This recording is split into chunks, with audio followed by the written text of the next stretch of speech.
9월 3일 수업 시작합시다. 자, 어저께 거는 재미가 좀 없었어요. 그렇죠?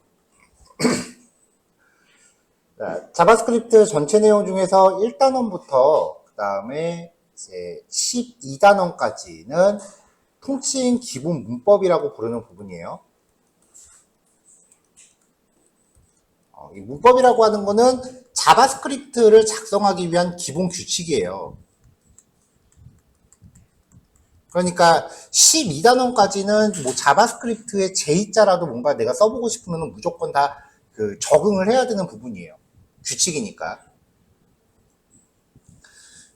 자, 그 다음에 13단원 같은 경우는 자바스크립트의 표준 기능.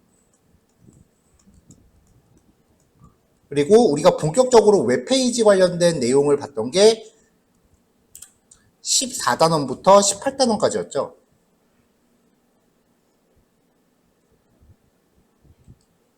그리고 어제부터 조금 이제 HTML 조금 외적인 부분에 대해서 이야기를 시작을 했고요.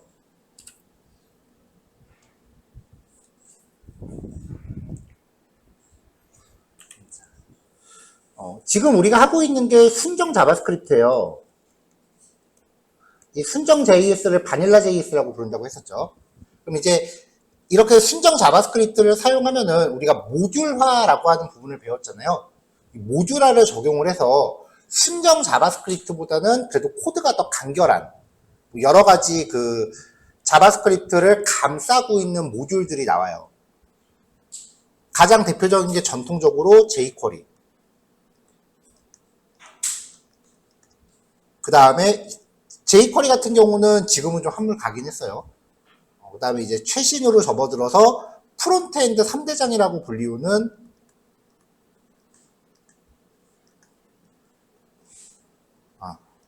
앵귤라 JS, 스펠링이 좀 틀렸네. 그 다음에 뷰 JS, 마지막으로 리액트 JS. 이게 프론트엔드 3대장이에요. 근데 이 중에서 앵귤러 JS는 망했어요. 저번에도 이건 얘기한 것 같은데 그 버전업 하면서 난이도가 너무 어려워져갖고 약간 선 넘은 느낌이 짙어서 거의 망하다시피 했고요. Vue.js는 개발자가 좀 정치적 노선을 잘못 타서 사람들이 등을 돌렸고 어부지리로 지금 리액트가 뜨고 있는 거죠.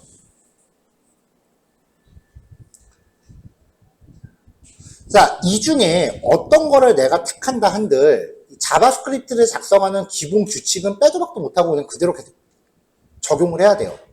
그리고 이 표준 기능도 말 그대로 표준이니까 이것들 중에 뭘 택하건 간에 이 표준 기능은 그대로 쓰여요. 문제는 파란색으로 처리한 이 부분인데요. 이 부분이 어떻게 보면 제일 그 관심이 많이 가죠. 근데 이 부분은 내가 나중에 어떤 모듈에 적응을 하는가에 따라 그 모듈 스타일에 따라서 코드가 바뀌어요. 그러니까 사실 이 부분이 제일 열심히 할 필요가 없는 부분이야. 왜냐면 여기는 어차피 나중에 다시 공부해야 돼. 그나마 14단원부터 18단원까지 우리가 봤던 내용 안에서 변화가 가장 적은 게 리액트예요. 리액트는 그래도 기존 거를 거의 살리면서 들어가요. 만약에 jQuery 했다라고 하면 14단원부터 18단원까지는 jQuery 목적으로 하는 사람들은 배우지도 않아요. 완전 다르거든. 19단원부터 24단원까지는 리액트 내지는 리액트 할아버지가 와도 대체 불가합니다. 그래서 오히려 HTML을 처리하는 것보다 지금부터 하는 부분을 더 열심히 해야 돼요. 이거는 리액트가 더 내용이 그대로 이어져요. 그대로 이어진다기보다 여기서 사용했던 코드 그냥 그대로 복붙해서 써요.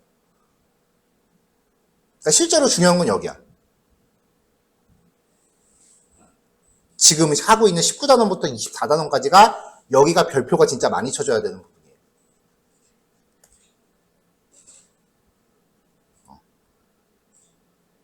이 얘기를 왜 하냐면은 우리가 지난주까지는 그래도 HTML 상에서 뭔가 확확 변하니까 결과가 바로 눈에 보였단 말이에요. 자연스럽게 관심도는 그쪽으로 갈 수밖에 없어요.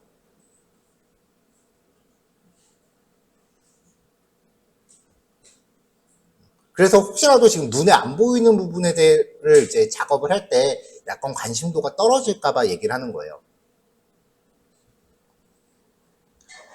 자바스크립트를 옛날에 공부했던 사람들이 어떻게 공부하냐면은 뭐 1단원 공부하고 2단원 변수 개념에 대해서만 살짝 공부해. 데이터 타입 따윈 배우지도 않아. 연산자 조금 배우고 그 다음에 프로그램 흐름 제어, 조건문하고 반복문 살짝 배우고 배열. 그 다음에 함수의 개념 조금 봐요. 우리처럼 뭐 구조분해라느니 콜백 함수라니 그딴 건 보지도 않아. 얘네들을 거의 한 2, 3일 만에 끝내놓고 그 다음에 jQuery로 바로 띄워요. 이게 옛날 자바스크립트 커리큘럼이야. 근데 jQuery가 망했잖아? 그리고 나서 이제 사람들이 리액트로 갈아타려고 하는데 리액트는 여기를 모르면 아예 손을 못 대거든요. 그러니까 리액트가 괜히 어렵다는 소리가 많이 나온 거야. 차례대로 공부하면 사실 리액트 세상 쉬워요. 나는 리액트 쓸 때 jQuery보다 더 좋았어, 사실은. 그래서 지금 이제 현업이건 뭐 jQuery를 들먹이는 그 자바스크립트 코딩하는 사람들이 제대로 된 커리큘럼에서 공부를 못했기 때문에 체계가 안 잡혀서 어려운 거예요, 그게.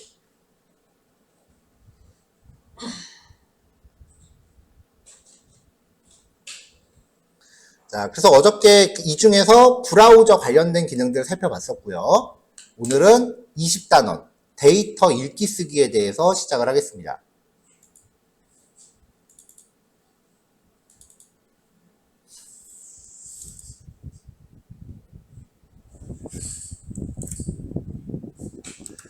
자, 자바스크립트가 웹브라우저 안에 데이터를 저장하는 거예요. 그러니까 변수의 값을 저장하는 거죠. 그러니까 이 데이터들은 저장이 되어 있는 상태이기 때문에 다음번 웹사이트 접속할 때 활용이 가능합니다. 그래서 사용자 맞춤 기능 같은 거 구현하는 데 많이 쓰여요. 네, 그렇다는데 백엔드 데이터 저장은 사실 백엔드가 등장하는 게 값이기 때문에 그렇게 폭넓게 쓰이진 않아요. 자, 방법이 두 가지가 있는데 첫 번째는 쿠키라는 방법이 있고요. 가장 범용적이에요. 왜냐하면 쿠키는 옛날부터 있었던 되게 전통적인 기능이고요. 그 다음에 웹 스토리지라는 기능이 있어요. 웹 스토리지는 다시 세션 스토리지와 로컬 스토리지로 나뉘어요.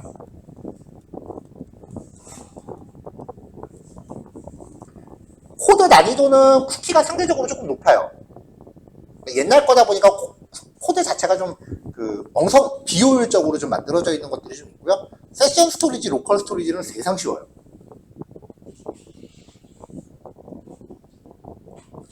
자, 그럼 쿠키가 뭐냐? 웹브라우저에 저장되는 텍스트 형태의 데이터예요. 모든 사용자가 각각 자신만의 정보를 저장할 수 있기 때문에 개인화 기능 같은 거 구현하는 데 많이 쓰입니다. 예를 들면은 제일 만만한 게 저거예요. 오늘 하루 이 창 열지 않은. 그 다음에 쇼핑몰 같은 데 막 탐색하다 보면 내가 조금 전에 봤던 상품들이 이렇게 사이드바 같은 걸로 나오는 데 있죠. 페이지 메인 영역이 이렇게 있으면 사이드바에 내가 오늘 봤던 상품 목록이 착착착 뜨는 데들 있어요. 이런 걸 쿠키로 많이 하고요.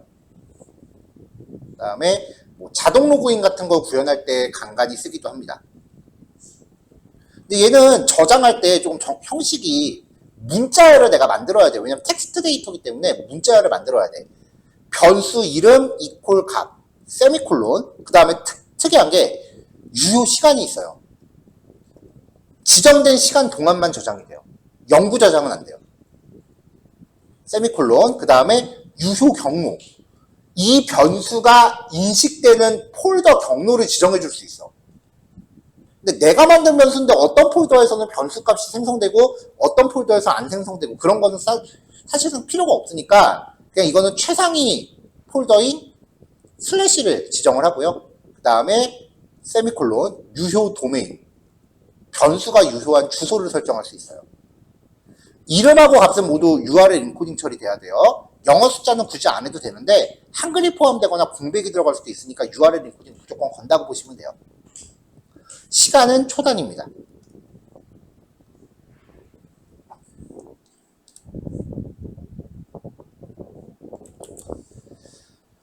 자, 시간을 설정하지 않으면 브라우저를 닫기 전까지 데이터가 유지돼요. 브라우저를 닫으면 자동으로 그 변수 값은 폐기돼요. 자, 시간을 0으로 설정하면은 즉시 삭제가 돼요. 삭제 메서드가 따로 없고요. 그냥 유효 시간을 0으로 설정하면 즉시 삭제가 돼요.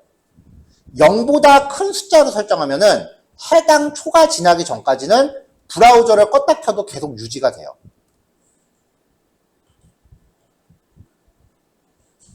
유효 경로는 특정 폴더 경로를 지정할 수 있는데 일반적으로 슬래시만 지정해서 사이트 전역에서 유효하게 설정하는 게 보통이고요. 자, 그 다음에 쿠키는 기본적으로 저장된 도메인에서만 유효해요.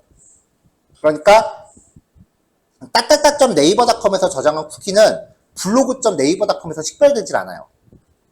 같은 패밀리 사이트 안에서도 공유가 안 돼. 하지만 앞에 점 유의하세요.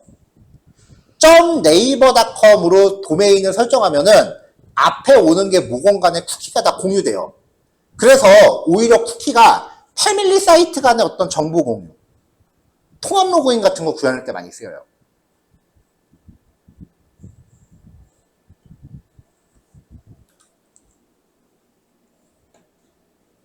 자, 장점, 거의 모든 웹브라우저가 지원을 하고요. 단점, 매 HTTP 요청마다, 이 말이 무슨 뜻이냐면은 링크를 클릭해서 페이지를 이동할 때마다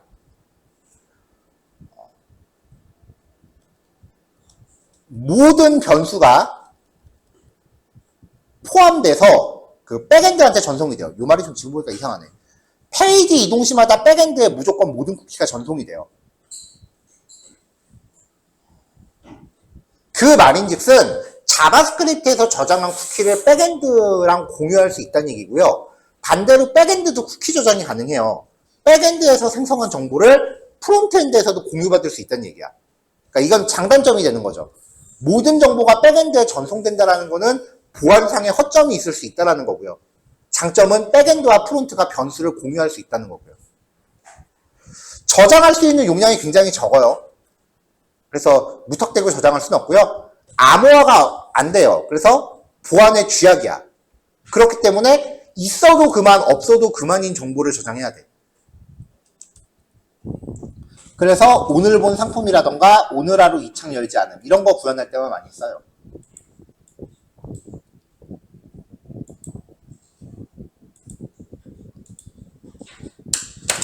크롬 브라우저에서 개발자 도구를 연 다음에 애플리케이션 탭으로 이동을 해요.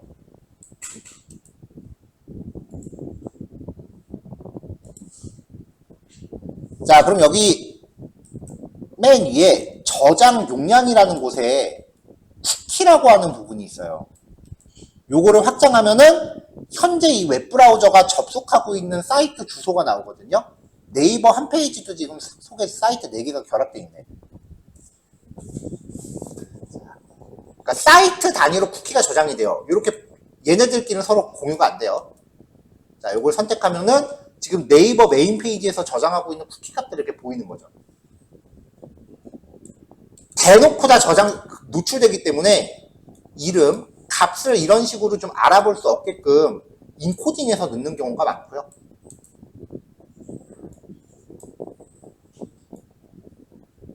자, 여기 보시면 유효 도메인 있죠?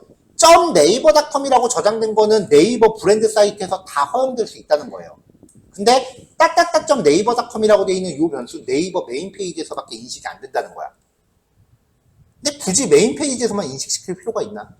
도메인은 다 이렇게 설정하면 되고요. 패스, 사이트 전역에서 다 인식. expire, 유효 시간. 이 날짜가 되면 없어지는 거고, 크기는 저장된 데이터 용량. 뭐 이런 정보입니다. 뒷부분은 뭐 별로 쓰잘데기 없고요.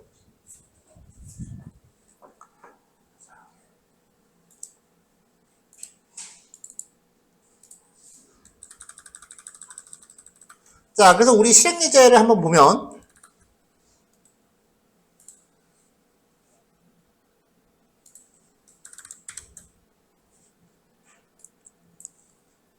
자, 웹브라우저로 접속했을 때 지금 쿠키 해갖고 우리 지금 라이브 서버 주소가 이렇게 떴죠. 자, 여기를 저장하면은 현재는 쿠키가 저장된 게 없네요. 안 보이는 것 같으면 새로 고침 해보세요. 마우스 우클릭하면 새로 고침 메뉴 나와요. 첫 번째 드롭다운은 저장될 쿠키의 변수 이름이에요. name 이거는 유효 시간 30초로 세팅해 볼게요. 여기에 헬로 월드라고 저장을 하고 세이브를 누르면, 자, 세이브 눌렀어요. 여기서 새로 고침하면은 저장이 돼 있죠? 유효 시간 30초야. 새로 고침 남아있죠? 미드 누르면 저장된 정보가 이렇게 뜨고요. 30초가 안 됐어야 되는데. 자, 이제 브라우저 끕니다. 다시 열게요. 미드 누르면 여전히 남아있죠? 껐다 켜도. 근데 30초가 지나면 자동으로 폐기돼요. 지금쯤이면 30초 지났겠지? 그러면 이제, 아이고, 아직 있네. 30초가 뭐 이렇게 길어? 아, 이제 없어졌다. 네, 30초가 지나면 변수값이 없어져요. 그러니까 유효 시간 동안만 있는 거예요. 그리고 쿠키 같은 경우는, 자, 저장을 했어요. 그냥 사용자가 개발자 도구 열어서 여기서 딜리트 누르면 지워져요. 딜리트 누르면 지워진다고. 그러면 아직 30초 안 지났는데 리드 눌러도 나오는 게 없죠. 자, 한 번 더 저장할게요. 그 다음에 여기 어제 캐시 비우기 및 강력 새로 고침 요거 얘기해 줬었죠. 요거 하면 안 날아가네. 요건 안 날아가네요. 설정에 들어가서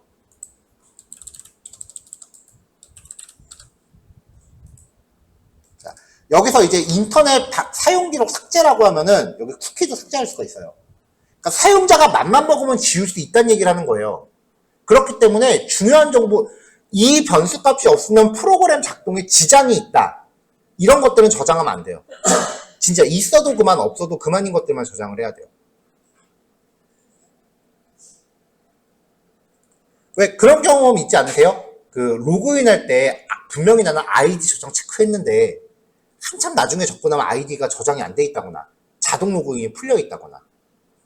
그게 지금 보다시피 쿠키라는 정보 자체가 보관되는데 유효 시간이 설정이 돼요.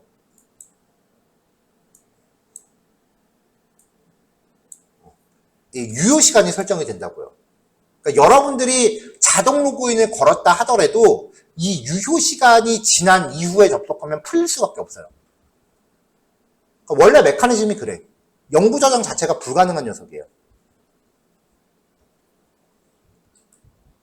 심지어는 가끔 웹사이트 보면은 팝업창 같은 거 앞으로 이 창 열지 않음. 왠지 이거 누르면 영구적으로 안 나올 것 같지. 걔네들은 유효 시간을 1999년 12월 31일 그렇게 해놓는 거야. 걔들도 이거 날려버리면은 저장 안 돼요.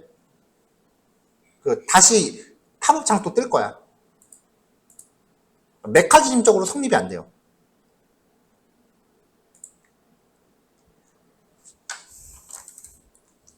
자, 그래서 이제 드롭다운에 쿠키 변수 이름을 위한 name과 age, 그 다음에 유효 시간. 0은 즉시 삭제라 그랬어요. 그리고 쿠키를 저장할 내용을 입력할 박스. 내용. 그 다음에 저장 버튼과 읽기 버튼입니다.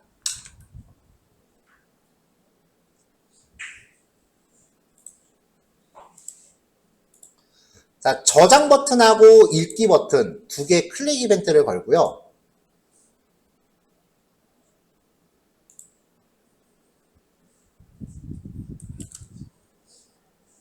자, 저장 버튼을 눌러주면은 요 쿠키 네임으로 해서 드롭다운을 가져와요. 요 셀렉트 태그가 쿠키 네임이 된 거죠.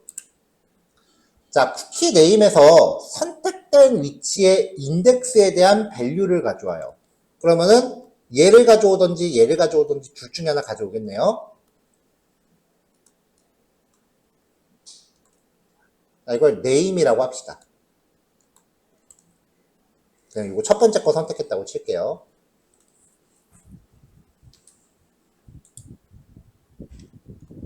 자, 여기 쿠키 타임이라고 하는 드롭다운이 하나 더 있는데,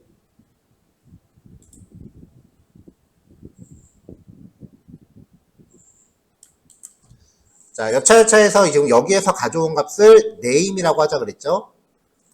그 다음에 다음에 마찬가지로 시간을 설정할 수 있는 드롭다운에 선택된 항목 가져왔어요. 이거를 30이라고 할게요. 자, 그 다음에 얘는 인풋 타입 텍스트였습니다. 사용자가 입력한 값 취득했어요. 뭐 여기에 hello라고 합니다.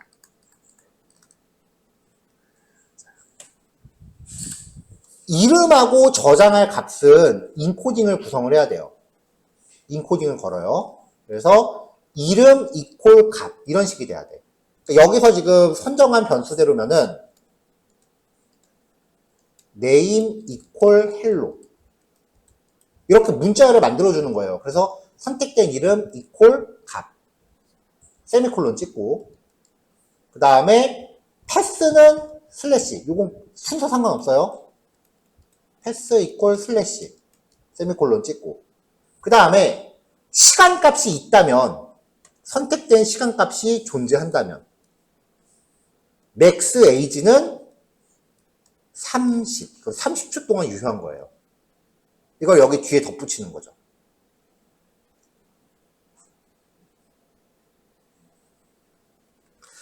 만약에 여기 드롭다운에서 선택된 값이 없으면 이 if 문은 건너뛰겠죠. 그럼 max age라는 시간값이 연결이 안 될 거잖아요. 그때는 브라우저를 닫기 직전까지만 유지된다. 브라우저를 닫으면 폐기가 되는 거예요. 자, 이렇게 해서 만들어진 쿠키 문자열을 확인을 할게요. 콘솔.로그를 지금 출력하고 있는데 그러니까 수단과 방법을 안 가리고 어떻게든지 이런 식의 문자열을 만들면 돼요. 수단과 방법을 안 가리고 이런 형태의 문자열을 만드세요. 여기 있는 거는 내가 만들고 싶은 변수의 이름이지 항상 name이라고 들어갈 필요 없어요. 여기에다가 뭐 my age는 20 이런 식으로 요 이름 변수 이름도 내가 정하는 거야. 여기에 항상 name이라고 들어가는 건 아니에요. 요것도 내가 정하고 요것도 내가 정하고 패스는 그냥 고정. 시간값은 필요하면 넣어라. 자, 이렇게 문자를 만든 다음에 document.cookie라는 프로퍼티 그냥 통째로 넣어주면 돼요. 그럼 저장이 됩니다.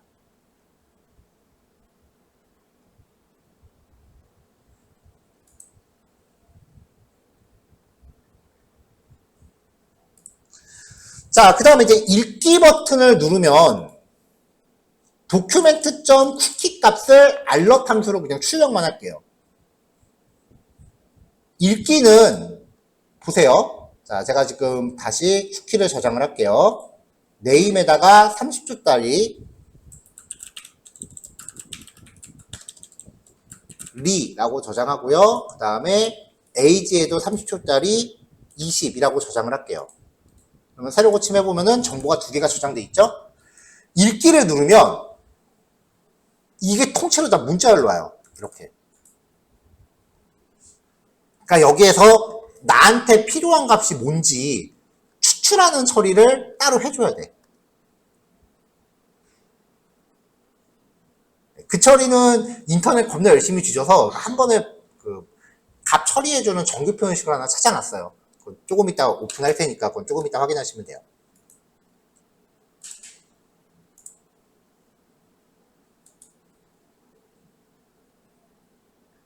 오케이, 1교시 요것만 몸풀기 합시다.